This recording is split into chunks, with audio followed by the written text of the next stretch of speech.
ഈ ഒരു മാസം വെറുതെ ഇരിക്കേണ്ടി വന്നു. ഈ ആകെ ഞാൻ ഇപ്പോൾ ഡൗൺ ആയിപ്പോ അത്രയും എങ്ങനെയെങ്കിലും ഇതൊന്ന് കയറി പറ്റണമെന്ന് വിചാരിച്ചിട്ട്. അപ്പം അത് ഭയങ്കര നമ്മൾ പ്രതീക്ഷിക്കാത്ത സംഭവമാണ്. അതിലെ ഒരു പ്രത്യേകത എന്ന് പറഞ്ഞാൽ ഒരു പ്രൊഡക്ഷൻ കൺട്രോളറാണ് ഇത് ഡയറക്റ്റ് ചെയ്തത്. ബിജുവേട്ടൻ പറഞ്ഞ അല്ല, പിന്നെ ഭാഗ്യം ഉണ്ടാക്കിയത് കണാരനാണ്, ഹരീഷ് കണാരൻ എഴുതാം. അങ്ങനെയാണ് ഹരീഷ് കണാരനാണ്. 1000 2000 ഒന്നും ഇല്ല. ഞങ്ങള് അന്ന് ചെയ്യുന്ന സമയത്ത് ഞങ്ങൾ 350 റുപ്യ ഒരാൾക്ക് പേയ്മെന്റ്. സുരാജേട്ടൻ്റെ അടുത്ത് പറഞ്ഞാൽ ആ ഒരു സാധനം വന്ന് അതിൻ്റെ കൂടെ ഒരു പടം കൂടി എനിക്ക് കിട്ടിയിട്ടുണ്ടെങ്കിൽ കയറി പോയി.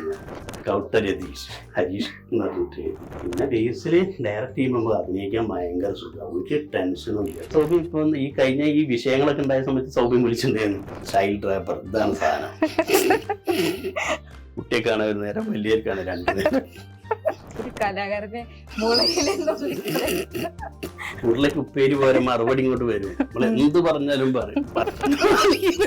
എടുത്തു പോകുമ്പോ കേരളം ഞാനാ ഉണ്ടാക്കിയെന്ന് പറയുന്നുണ്ട് ലാസ്റ്റ്. അതിപ്പോ കേരളപ്പിറവിന്റെ അന്ന് ഇപ്പൊ ട്രോളായിട്ട് വന്നിട്ടുണ്ട്. അപ്പൊ ഇപ്പോഴും കാണാറ് ഓഡിയൻസിന് ഓക്കെയാണ് ചെയ്യുമ്പോൾ. നമ്മൾ ജനിച്ചു വളർന്ന നാട്ടിൽ ജീവിക്കുന്നതിൻ്റെ ഒരു സുഖമാണ് എവിടെ പോയാലും.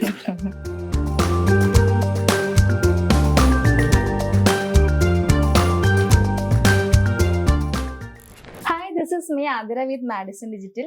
മലയാളികളെ ഒരുപാട് ചിരിപ്പിച്ച, സ്റ്റേജിലും തിരശീലയിലും ഒരുപോലെ ചിരിപ്പിച്ച പ്രിയപ്പെട്ട കലാകാരൻ ഹരീഷ് കണാരനാണ് ഇന്ന് നമ്മുടെ അതിഥിയായി വന്നിരിക്കുന്നത്.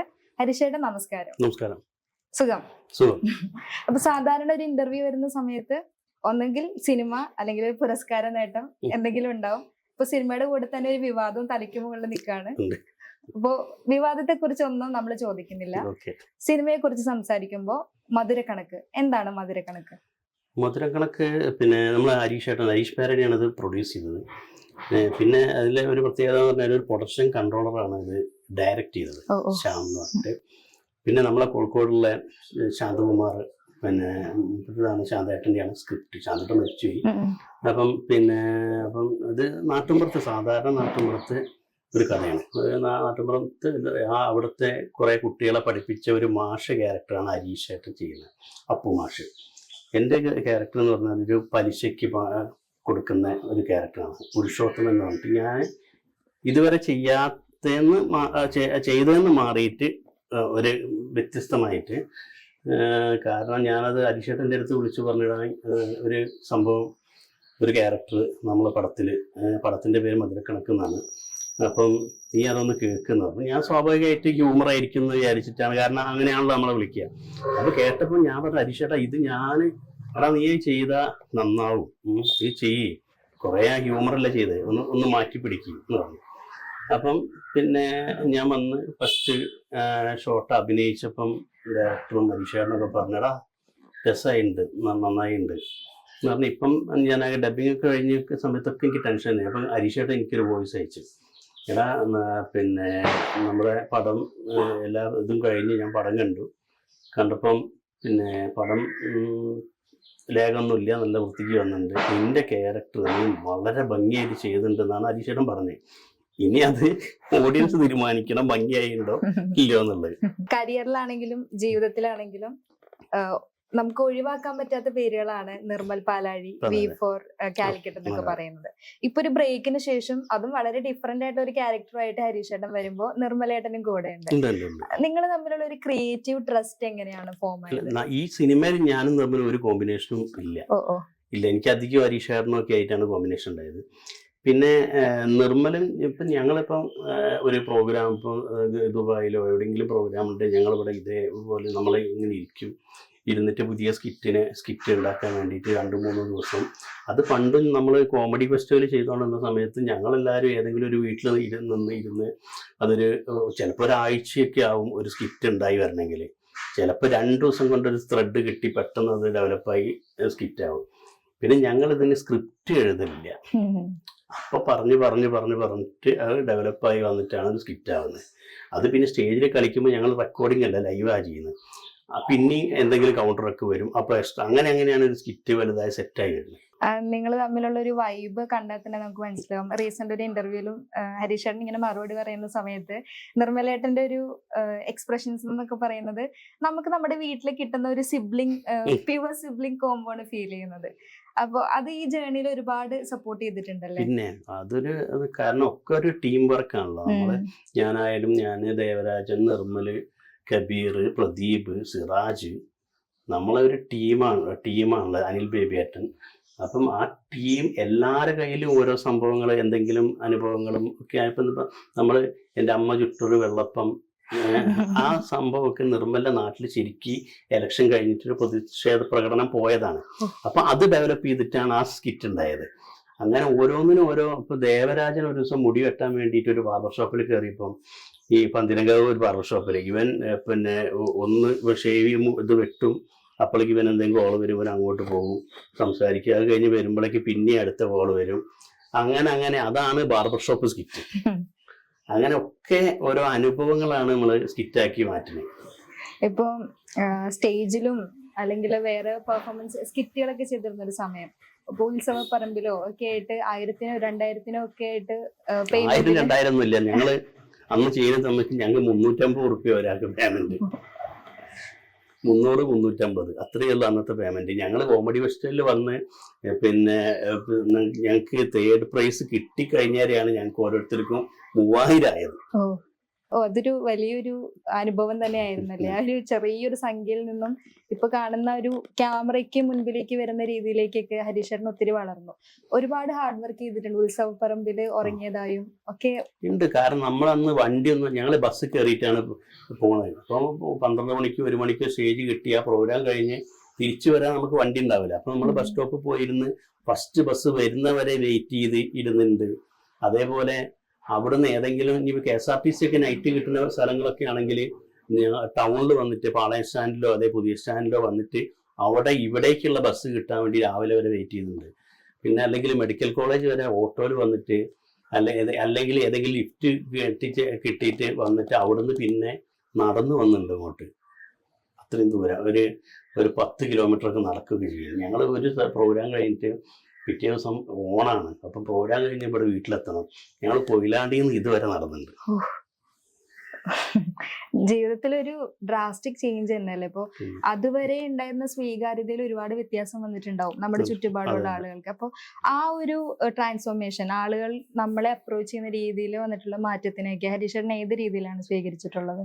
കുറേശ്ശെ ഇത്രയും ബുദ്ധിമുട്ട് എങ്ങനെയെങ്കിലും ഒന്ന് ഒരു ഫേമസ് ആവണം. പിന്നെ ആദ്യം കലാഭവനിൽ കയറണം എന്നായിരുന്നു. കലാഭവനിൽ കയറിയാലേ സിനിമയിൽ അഭിനയിക്കാൻ പറ്റുള്ളൂ എന്നുള്ള. പക്ഷെ കലാഭവനിലൊന്നും കയറാനൊന്നും പറ്റിയില്ല. പക്ഷെ അന്ന് ഞങ്ങളെ ഇങ്ങനെ ഇത് ഈ പ്രോഗ്രാംസ് ഒക്കെ നടക്കുന്ന സമയത്ത് നമ്മളൊരു ഫ്രണ്ട് ഉണ്ട്, സനൽ എന്ന് പറഞ്ഞിട്ട്, നിർമ്മലിൻ്റെ ഇന്ത്യയൊക്കെ. സനലേട്ടനാ പറഞ്ഞിടാ ഇങ്ങനെ ഒരു സംഭവം വന്നിട്ടുണ്ട്, നിങ്ങളൊന്ന് ഓഡീഷനിൽ പങ്കെടുത്തു, മനോരമേൻ്റെയാണ്. അപ്പം ഞങ്ങൾ ഫസ്റ്റ് പോയി പങ്കെടുത്തപ്പോൾ ഞങ്ങൾക്ക് അതിന്ന് സെലക്ഷൻ കിട്ടി. അടുത്തതുണ്ട് മൊത്തത്തിൽ മനോരമേൻ്റെ ഫ്ലോറിലുണ്ട്, അവിടെ നിന്ന് അതും കിട്ടി. പിന്നെ നമുക്കൊരു ഞങ്ങൾ ഉദ്ദേശിച്ച് എന്തായാലും കിട്ടി. ഒരു 3 എപ്പിസോഡെങ്കിലും ചെയ്തിട്ട് പോരാ, അത്രയ്ക്ക് നിൽക്കാൻ പറ്റലുണ്ടാവുള്ളൂ. കാരണം 25 ടീമുണ്ട്, എറണാകുളം, തിരുവനന്തപുരം, കോട്ടയം, അതിലുള്ള ഭയങ്കര ടീമാണ്. അത് നമ്മളെ അപ്പം അന്ന് ഗ്രൂമേഴ്സ് ഞങ്ങളെടുത്ത് പറഞ്ഞ്, ഞങ്ങളെ ഈ കോഴിക്കോട് ശൈലി ആയതുകൊണ്ട് നിങ്ങളെ തൃശ്ശൂർ വരെയെങ്കിലും പോകാന്ന് പറഞ്ഞിട്ടുണ്ട്. കാരണം ഇത് മാറ്റി പിടിച്ചിട്ട്. പക്ഷെ നമ്മൾ ആ ശൈലി വെച്ച് അതിൽ നിന്ന് നമ്മൾ തേർഡ് പ്രൈസ് കിട്ടി, 10 ലക്ഷം കിട്ടി. പിന്നെ എനിക്കതിൽ ബെസ്റ്റ് കൊമേഡിയനായിട്ട് ഒരു ഇത് കിട്ടി, അവാർഡ് കിട്ടി. ചാലിയൻ കണാറിന് സംസ്ഥാന ടെലിവിഷൻ അവാർഡ് കിട്ടി. അത് നമ്മൾ പിന്നെ അതിന് വേണ്ടിയിട്ട് നമ്മുടെ ശൈലിയും നമുക്ക് ഞങ്ങൾ ആദ്യം ലൈവ് ചെയ്യുന്നതുകൊണ്ട് ലൈവ് ഞങ്ങൾക്ക് ഒരു ബുദ്ധിമുട്ടും ഇല്ലായിരുന്നു. പക്ഷെ റെക്കോർഡിങ് ഞങ്ങൾക്ക് ഭയങ്കര പ്രശ്നമാണ്. റെക്കോർഡ് ചെയ്ത് നമ്മൾ ലിപ്പ് കൊടുത്തിട്ട് ഇതുവരെ പ്രോഗ്രാം ചെയ്തില്ല. അവിടെ ഒരു റൗണ്ട് അങ്ങനെ വന്ന സമയത്ത് ഞങ്ങൾ ആകെ കൺഫ്യൂഷനായി. ആ സ്കിറ്റ് മൊത്തം പൊട്ടിപ്പാളീസായിപ്പോയി. അവസാനം എന്തായാലും ഔട്ടാവും എന്നുള്ള ഉറപ്പാണ്. അതിന്റെ പിറ്റേ ദിവസം രാത്രിയാണ് നമ്മൾ ബാർബർ ഷോപ്പ് കളിക്കുന്നത്.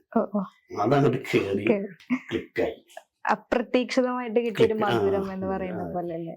ജാലിയൻ കണാറിനെ കുറിച്ചിട്ട് സംസാരിക്കുമ്പോൾ ഒരുപാട് പേര് സംസാരിക്കുന്നതാണ്. എന്നിരുന്നാലും ഒരു സ്കിറ്റ് ചെയ്ത് ശീലിച്ച ഒരാളെ സംബന്ധിച്ച് ക്യാമറയ്ക്ക് മുൻപിലേക്ക് വരുമ്പോൾ ആ ഒരു ഡ്രാമാറ്റിക്, നാടകീയമായിട്ടുള്ള കാര്യങ്ങൾ നമ്മുടെ അഭിനയത്തിന്റെ ഭാഗമാവാൻ സാധ്യതയുണ്ട്. ഇപ്പൊ കുഞ്ഞിരാമായണത്തിനാണെങ്കിൽ പോലും ആ സ്ക്രിപ്റ്റിനും അതിലെ മറ്റു കഥാപാത്രങ്ങൾക്കൊക്കെ ഒരു ഡ്രാമാറ്റിക് ആംബിയൻസ് നമുക്ക് ഫീൽ ചെയ്യുന്നുണ്ട്, അപ്പിയറൻസ് നമുക്ക് ഫീൽ ചെയ്യുന്നുണ്ട്. പക്ഷെ ജാലിയൻ കണാരനെ കുഞ്ഞിരാമായണത്തിൽ കാണുന്ന രീതിയിൽ ഹരീഷേട്ടൻ ഒന്നും ചെയ്തിട്ടില്ല. അതിനുവേണ്ടി ഹരീഷേട്ടൻ ശരിക്കും പ്രിപ്പയർഡ് ആയിരുന്നോ? ഇല്ല, പ്രിപ്പയർഡ് ഒന്നുമല്ല. അത് ഞാൻ ഉത്സാഹ കമ്മിറ്റി എന്ന് പറഞ്ഞ സിനിമ ആണ് അതിന്റെ മുന്നേ ചെയ്തത്, ഫസ്റ്റ് പടം. ഉത്സാഹ കമ്മിറ്റി ചെയ്തിട്ട് പിന്നെ വേറെ പടങ്ങളൊന്നും വന്നില്ല. അപ്പം ഞാൻ അതിന്റെ ഇടയ്ക്ക് പിന്നെ പോയിട്ട് സപ്തമശ്രീ തസ്കരാഹയില് ഒരു തുരങ്കം കുഴിച്ചു പോണ 3 കള്ളന്മാരെ ഒരു അത് കിട്ടി. അത് ആ പോർഷൻ ഞങ്ങൾ തന്നെയാണ് അത് എഴുതിയത്. ആ പോർഷൻ ആ പോർഷൻ അപ്പം അന്ന് അല്ലേട്ടൻ പറഞ്ഞ് ഇങ്ങനെ ഇത് അന്ന് നിർമ്മൽ ആക്സിഡന്റ് ആയിട്ട് കിടക്കുന്ന സമയമാണ്. അപ്പം നിർമ്മലിനോട് വിളിച്ചാൽ അങ്ങനെ ഒരു സംഭവം ചെയ്യാണ്ട് ആരെ വിളിക്കുക. അപ്പം നിർമ്മലാണ് പറഞ്ഞത് ഹരീഷിനെ വിളിക്കുന്നത്. അങ്ങനെ ഞാനും കബീർക്കും പ്രദീപും കൂടിയാണ് ഈ ഒരു കബീറും പ്രദീപ് ഇതിൻ്റെ ഒരു 1 ലൈൻ ആക്കി, ഞങ്ങൾ ഇരുന്ന് 1 ലൈൻ ആക്കിയിട്ട് ഇത് ഒരു കൊണ്ട കൊടുത്ത് പിന്നെ അത് കഴിഞ്ഞ് പിന്നെ നമ്മൾ അവിടെ ചെന്ന് ചെയ്യുമ്പോഴാണ് പിന്നെ വേറെ കുറേ സംഭവങ്ങൾ കയറി വന്നത്. ആ സംഭവം ആ പടം ഇറങ്ങി തിയേറ്ററിൽ ഇരുട്ടത്താണ്, എന്നെ മനസ്സിലാവുക പോലുമില്ല. പക്ഷെ ഭയങ്കര കയ്യടി ഉണ്ടായിരുന്നു. അത് കഴിഞ്ഞിട്ട് പിന്നെ അവൻ ഞങ്ങളെ സുരാജേട്ടനും ഞങ്ങൾ കൂടി ഒരുമിച്ചൊരു ഖത്തറിലൊരു പ്രോഗ്രാം ഉണ്ടായിരുന്നു. സുരാജേട്ടൻ്റെ അടുത്ത് പറഞ്ഞാൽ ആ ഒരു സാധനം വന്ന് അതിൻ്റെ കൂടെ ഒരു പടം കൂടി എനിക്ക് കിട്ടിയിട്ടുണ്ടെങ്കിൽ കയറി പോയിരുന്നു. പക്ഷെ അങ്ങനെ ഒരു പടം വന്നില്ല. പിന്നെ ഇത് ഇറങ്ങിയ സമയത്ത് ഉത്സാഹ കമ്മിറ്റിയിൽ ഒരു അസോസിയേറ്റ് ഡയറക്ടർ ഉണ്ട്, ദിബിൽ എന്ന് പറഞ്ഞിട്ട്. ദിബിലിൻ്റെ അടുത്ത് പറഞ്ഞാൽ ഹരീഷ് ഭായി നമുക്കൊരു ബേസിൽ നിന്ന് ഒരു പയ്യൻ ഒരു പടം ഡയറക്റ്റ് ചെയ്യുന്നുണ്ട്. ബേസിൽ അന്ന് 22 വയസ്സോ അങ്ങനെ എന്തോ ഉള്ള വിഷ്ണു ശർമ്മ ക്യാമറ, ബേസിൽ നിന്ന് പോയി കാണുന്നു പറഞ്ഞു. അങ്ങനെ ഞാൻ ബേസിലിനെ പോയി കണ്ടു. ബേസിലെ പോയി കണ്ടപ്പോൾ അതിൻ്റെ ഇടയ്ക്ക് ഞാൻ സെക്കൻഡ് ക്ലാസ് യാത്ര എന്ന് പറഞ്ഞിട്ട് ഉത്സാഹ കമ്മിറ്റിയിലെ പ്രൊഡ്യൂസർ വിളിച്ചിട്ട് ഒരൊറ്റ സീനേ ഉള്ളൂ. കാരണം ഓട്ടോയില് പിന്നെ മലയ്ക്ക് പോകാൻ മാലട്ട് പോയി എന്ന് പറയുന്ന ഒരൊറ്റ കൗണ്ടറേ ഉള്ളൂ. പക്ഷേ അത് അവിടെ ചെന്ന സമയത്ത് ജോജും പിന്നെ അതേപോലെ ചെമ്പൻ വിനോദ് ഇവരെല്ലാവരും വിനീത് ശ്രീനിവാസൻ ഇവരെല്ലാവരും എൻ്റെ ഓട്ടോ കയറുന്നുണ്ട്. ഞാനാണെങ്കിൽ സ്വാമിയാണ്, മാലട്ടുണ്ട്.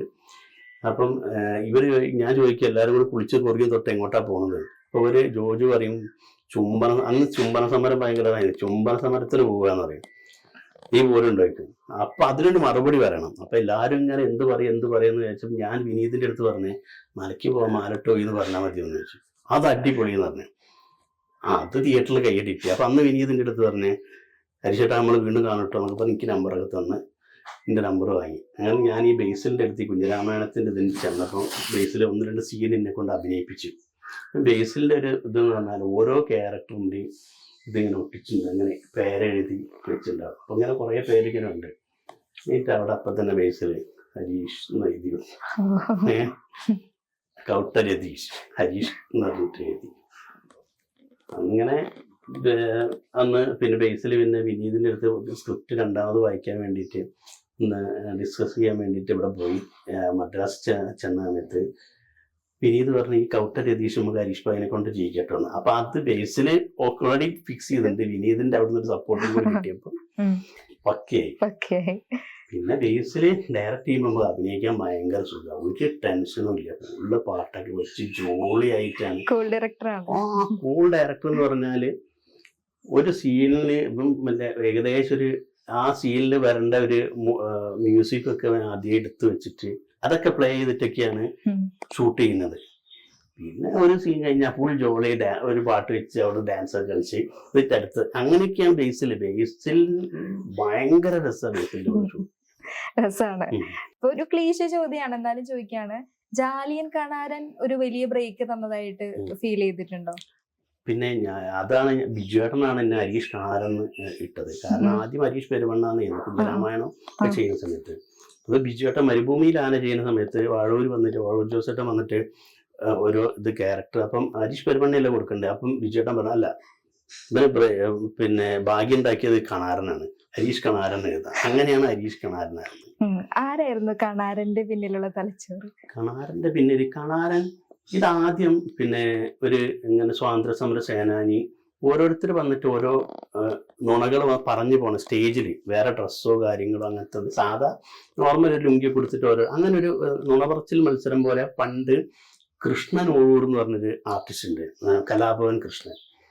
മൂപ്പര ആണ് അത് അന്ന് അവതരിപ്പിച്ചിട്ടുണ്ട് ഈ ക്യാരക്ടർ. അപ്പം അതങ്ങനെ വലുതൊന്നുമല്ല, ഒരു 2-3 മിനിറ്റ് കുറച്ച് സാധനങ്ങൾ പറഞ്ഞു പോണ. പിന്നെ അത് ദേവനും വിനോദേട്ടനും പിന്നെ നിർമ്മലും കൂടി അമൃതയില് രാജ്യം കണാരനായിട്ട് ഇവരെ അവതരിപ്പിച്ചിട്ടുണ്ട്. വിനോദേട്ടൻ മറിമായത്തിൽ കയറി പിന്നെ ക്ലിക്ക് ആയതിനു ശേഷം ഈ ക്യാരക്ടർ വന്നപ്പോൾ നിർമ്മൽ പറഞ്ഞത് ഇങ്ങനെ ഒരു ക്യാരക്ടർ റൗണ്ട് വന്നപ്പം ദേവന്റെ അടുത്ത് പറഞ്ഞ ഹരീഷിനെ കൊണ്ട് കണാരൻ ചെയ്യിപ്പിക്കുന്നതാണ്. അപ്പം നമ്മളത് ചെയ്തപ്പോൾ 5-6 ആൾക്കാർ കൂടുതലുണ്ട്. കുറേ ക്യാരക്ടറുകൾ വന്ന് വിടലുകൾ, പുതിയ വിടലുകൾ, നോട്ട് അത് ഇതൊക്കെ ആയിട്ട് പല വിടലുകളും വന്ന് പിന്നെ അതിൻ്റെ സെക്കൻഡ് ചെയ്ത് പോലീസ് സ്റ്റേഷൻ. ആ പോലീസ് സ്റ്റേഷനിൽ ലാസ്റ്റ് പറയുന്നത് പിന്നെ കേരളം ഞാനാ ഉണ്ടാക്കിയെന്ന് പറയുന്നുണ്ട് ലാസ്റ്റ്. അതിപ്പോ കേരളപ്പിറവിൻ്റെ അന്ന് ഇപ്പൊ ട്രോളായിട്ട് വന്നിട്ടുണ്ടായിരുന്നു. ഞങ്ങൾ നോക്കുമ്പോൾ എൻ്റെ കയ്യില് പിന്നെ ഒരു മഴുണ്ട്, നരല് മോലാൽ കൊണ്ടെടുക്കാൻ പറ്റിയ മഴു. ഞാനത് എടുത്തിട്ട് ഇറക്കിയ ഒറ്റ ഏറ. കുറച്ച് കഴിഞ്ഞപ്പോണ്ട് കടലിങ്ങനെ മാറിയിട്ടൊരു കര ഇങ്ങനെ പൊന്തി വരും. ആ കരയ്ക്ക് ഞാനൊരു പേര് വിട്ടു, കേരളം. അങ്ങനെ പുതിയ വിടലുകൾ ഇപ്പോഴും ഞങ്ങള് കണാരൻ സ്റ്റേജ് ചെയ്യുന്നുണ്ട്. പക്ഷെ നമ്മൾ ഏത് സ്ഥലത്താണ് പോണത് അവിടുത്തെ സിറ്റുവേഷൻ വെച്ചിട്ടാണ് ഇപ്പം കഥ പറയുന്നത്. ഞാൻ ഓസ്ട്രേലിയയിൽ പോയപ്പോൾ ഓസ്ട്രേലിയയായിട്ട് ബന്ധപ്പെടുത്തിയുള്ള കാര്യങ്ങൾ മാത്രമാണ്. അപ്പൊ അവിടുത്തെ ഓഡിയൻസിന് അത് പെട്ടെന്ന് അവർക്ക് ഭയങ്കര കൈയടി ചിരിയായിരുന്നു. കാരണം അവിടെ നേഴ്സുമാരെ കൊണ്ടുപോകുന്നത് ഞാനാന്നൊക്കെ പറഞ്ഞിട്ടുള്ള കുറെ കാര്യങ്ങളാണ് ഓസ്ട്രേലിയയിൽ നമ്മൾ പറഞ്ഞത്. അപ്പൊ ഇപ്പോഴും കാണാറ് ഓഡിയൻസിന് ഓക്കെയാണ് ചെയ്യുമ്പോൾ. ഈ ട്രോളിനെ കുറിച്ച് പറയുമ്പോ ഹരീഷ് ചേട്ടൻ അടക്കി വരിക്കുന്ന ഒരു സോഷ്യൽ മീഡിയ പ്ലാറ്റ്ഫോം ഉണ്ട്, ഏതാണെന്ന് അറിയോ? വാട്സപ്പാണ്. ഇത്രയും ലക്ഷക്കണക്കിന് മലയാളികളില് ദിവസത്തിൽ ഒരു പ്രാവശ്യമെങ്കിലും ഹരീഷ് ചേട്ടന്റെ ഒരു സ്റ്റിക്കർ കടന്നു പോവാത്തൊരു ചാറ്റ് ഉണ്ടാവില്ല. അപ്പൊ ഒരൊറ്റ തള്ളാന്നൊക്കെ പറഞ്ഞിട്ട് ഗ്രൂപ്പുകളെല്ലാം ആക്റ്റീവാണ്. അപ്പൊ ഇത്തരം ക്യാരക്ടേഴ്സ് വരുന്ന സമയത്ത് അല്ലെങ്കിൽ ഏതെങ്കിലും ലൊക്കേഷനിൽ നിൽക്കുമ്പോൾ മക്കളോടൊക്കെ പറയണേ ഞാൻ ഇന്നാളുടെ കൂടെ ഷൂട്ടിലാന്നൊക്കെ പറയുമ്പോ മക്കള് തിരിച്ച് കളിയാക്കാറുണ്ടോ അങ്ങനെ സ്റ്റിക്കറൊക്കെ അയച്ച്? മക്കള് അല്ല, അധികം ഞാൻ ആ സമയത്ത് തിരക്കിൽ നിന്നിട്ട് മോൻ ചെറുതാണ്. ഞങ്ങൾ കല്യാണം കഴിഞ്ഞ 5 വർഷത്തിന് ശേഷമാണ് മോൻ ഉണ്ടായത്. അപ്പൊ ഞാൻ അധിക ലൊക്കേഷനിൽ ഇവരെ കൊണ്ടുപോവുകയാണ്. മിക്ക ലൊക്കേഷനിലും ഞാൻ ഫാമിലി ആയിട്ട് പോയിരുന്നിട്ടാണ്. ലൊക്കേഷൻ ഫാമിലി കുട്ടികൾ വളരെ ആ ഒരു ആംബിയൻസ് ഒക്കെ നല്ല യൂസ്ഡ് ആയിരിക്കും. പൊതുവെ എല്ലാവരും എടുത്ത് പറയുന്ന കാര്യങ്ങളാണ് കോമ്പിനേഷൻസ് വർക്ക്ഔട്ട് ആവുന്നുള്ളത്. ടോവിനോ തോമസ് ആയിട്ടുള്ള ഒരു കോമ്പിനേഷൻ ഗോദയിലാണെങ്കിലും എന്റെ ഉമ്മാന്റെ പേരിലൊക്കെ ആണെങ്കിലും ഒരു സ്പെഷ്യൽ കെമിസ്ട്രി ഫീൽ ചെയ്തിട്ടുണ്ട്. എങ്ങനെയാണ് ടോവിനോ ഒരു സപ്പോർട്ട് സിസ്റ്റർ ആയിട്ട് ഫീൽ ചെയ്തിട്ടുണ്ട്? ഭയങ്കര അന്ന് പിന്നെ ഞാന് ആ ലൊക്കേഷനിൽ ജോയിൻ ചെയ്യാൻ കുറച്ച് ലേറ്റ് ആയിട്ടുണ്ടായിരുന്നു. ഇവര് ആദ്യത്തെ മറ്റേ പോർഷനൊക്കെ ഷൂട്ട് ചെയ്ത് വന്നിട്ട് ഞാൻ മാംഗല്യം തന്തുനാനെന്ന് പറഞ്ഞ പടം ചെയ്തുകൊണ്ടിരിക്കുകയാണ്. അങ്ങനെ പിന്നെ ടോവി 1 മാസം വെറുതെ ഇരിക്കേണ്ടി വന്നു. ടോവിക്ക് ഫസ്റ്റ് ഞാൻ വരുന്നുണ്ട്, അങ്ങനെ ഇന്ന ദിവസം മുതൽ തുടങ്ങി ഹരീഷ് ഇന്ന ദിവസം വരും എന്ന് പറഞ്ഞിട്ട് എന്നോട് ദേഷ്യം സത്യം പറയാൻ ടോവിക്ക്. ഈ ചെങ്ങായി കാരണം 1 മാസം ഫ്രീ ആയിട്ടിരിക്കേണ്ടി വന്നല്ലോന്ന് പറഞ്ഞിട്ട്. കാരണം ഗെറ്റപ്പ് ഒന്നും മാറ്റാൻ പറ്റില്ലല്ലോ. പക്ഷെ ഞാൻ ഫസ്റ്റ് ദിവസം ടോവിനെ കണ്ട് സംസാരിച്ചതായി. പിന്നെ ഞങ്ങൾ ഭയങ്കര കമ്പനി ആയിട്ടുണ്ട്. വീട്ടിലൊക്കെ അവിടേക്ക് വന്ന് ഭയങ്കര ഇതാണ്.